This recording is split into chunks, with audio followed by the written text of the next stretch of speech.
Shalom Bapak Ibu yang saya kasih dalam Tuhan Yesus Kristus. Salam sehat buat kita semuanya. Pembacaan firman Tuhan hari ini sampai pada Rut pasal yang pertama sampai dengan pasal yang keempat. Rut adalah perempuan Moab, hidup pada zaman hakim-hakim. Ia menikah dengan putra seorang Yahudi, putra Elimelek yang tinggal di Moab. Namun ayah mertuanya, suaminya, serta saudara suaminya juga meninggal. Oleh karena itu Rut harus memutuskan apakah sebaiknya ia tinggal di Moab atau pergi bersama Naomi, ibu mertuanya. Hal-hal apa saja yang dapat kita teladani dari kehidupan Rut? Yang pertama, Rut adalah seorang wanita yang mengasihi mertuanya dan penuh dengan belas kasihan. Rut pasal yang pertama ayat yang ke-16, Rut mengatakan, "Janganlah desak aku meninggalkan engkau dan pulang dengan tidak mengikuti engkau. Sebab kemana engkau pergi, ke situ jugalah aku pergi. Dan di mana engkau bermalam, di situ jugalah aku bermalam. Bangsamulah bangsaku dan Allahmulah Allahku." Rut sangat mengasihi ibu mertuanya dan berbelas kasih kepadanya. Ibu mertuanya sudah kehilangan suami dan kedua putranya. Ipar Rut, Orpa, memutuskan untuk tinggal di Moab. Sedangkan Rut tidak ingin berpisah dengan Naomi atau Allah Israel yang ia kenal.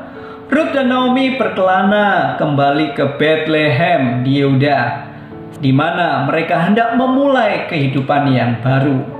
Dan hal yang kedua yang dapat kita teladani dari kehidupan Rut adalah seorang wanita yang setia dan pekerja keras.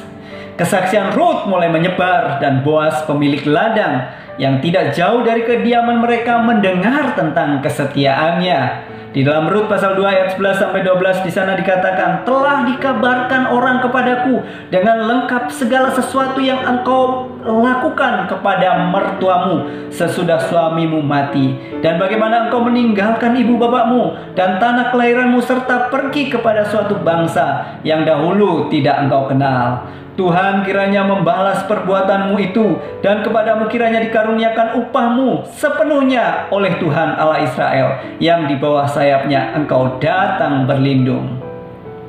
Kebiasaan adat Israel ketika seorang meninggal tanpa mempunyai anak adalah saudaranya akan menikahi jandanya untuk meneruskan garis keturunannya. Karena saudara suaminya Rut juga meninggal, maka dia dan Naomi terpaksa menghidupi diri mereka sendiri. Rut tiap hari pergi untuk memungut jelai yang tertinggal oleh penyapit-penyapit di ladang demi menghidupi dirinya serta Naomi. Ketika Boas pulang, ia memperhatikan Rut dan menanyakan hambanya tentang wanita itu. Sang hamba memberitahu majikannya tentang kesetiaan Rut terhadap Naomi dan kerja kerasnya di ladang. Boas memberitahu Rut bahwa dirinya boleh berada di ladangnya dan bekerja dekat wanita-wanita lainnya, dan juga menghimbau pada pria untuk tidak mengganggunya dan mempersilahkan dia minum dari tempayan yang disediakan ketika ia haus.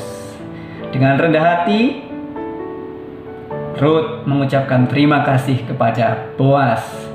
Boas menjelaskan bahwa ia telah mendengar cerita tentang kesetiaan Rut kepada ibu mertuanya. Boas terus memperlakukan Rut dengan baik, bahkan sampai memberinya makan dan mengatur supaya penyapit-penyapit sengaja meninggalkan jelai supaya dapat dipungutnya. Dan hal yang ketiga yang dapat kita pelajari dari kehidupan Rut, Rut adalah wanita yang taat. Di dalam Rut 3 ayat yang kelima, "Segala yang engkau katakan itu akan kulakukan." Pada masa tuaian jelai, Naomi menyarankan supaya Rut mendatangi Boas ketika ia menampi jelai dan meminta kepadanya untuk menjadi penebus karena Boas adalah kerabatnya. Rut mendengarkan saran ibu mertuanya dan melakukannya. Rut mentaati perintah Naomi secara persis, ya, dan Boas memberikan respon yang baik. Namun Boas mengetahui seorang saudara yang lebih dekat sehingga orang itu lebih berhak menebus Rut serta aset keluarganya. Orang itu perlu diajak diskusi sebelum Boas berhak menikahi Rut. Pada keesokan harinya, Boas bertemu dengan orang itu yang kemudian melepaskan haknya atas Rut serta aset Naomi. Rut dan Boas menikah dan dikaruniai putra bernama Obed. Para wanita bersuka cita atas kesetiaan Allah dan berkata kepada Naomi, "Terpujilah Tuhan yang telah rela menolong engkau pada hari ini dengan seorang penebus.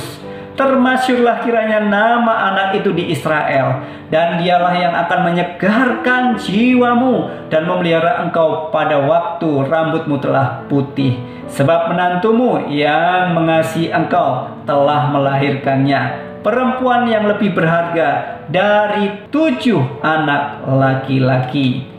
Rut mempercayai Tuhan, dan Tuhan membalas kesetiaannya dengan memberinya suami, memberikan putra yaitu Obed, memberikan cucu bernama Isai, dan seorang cicit bernama Daud, Raja Israel.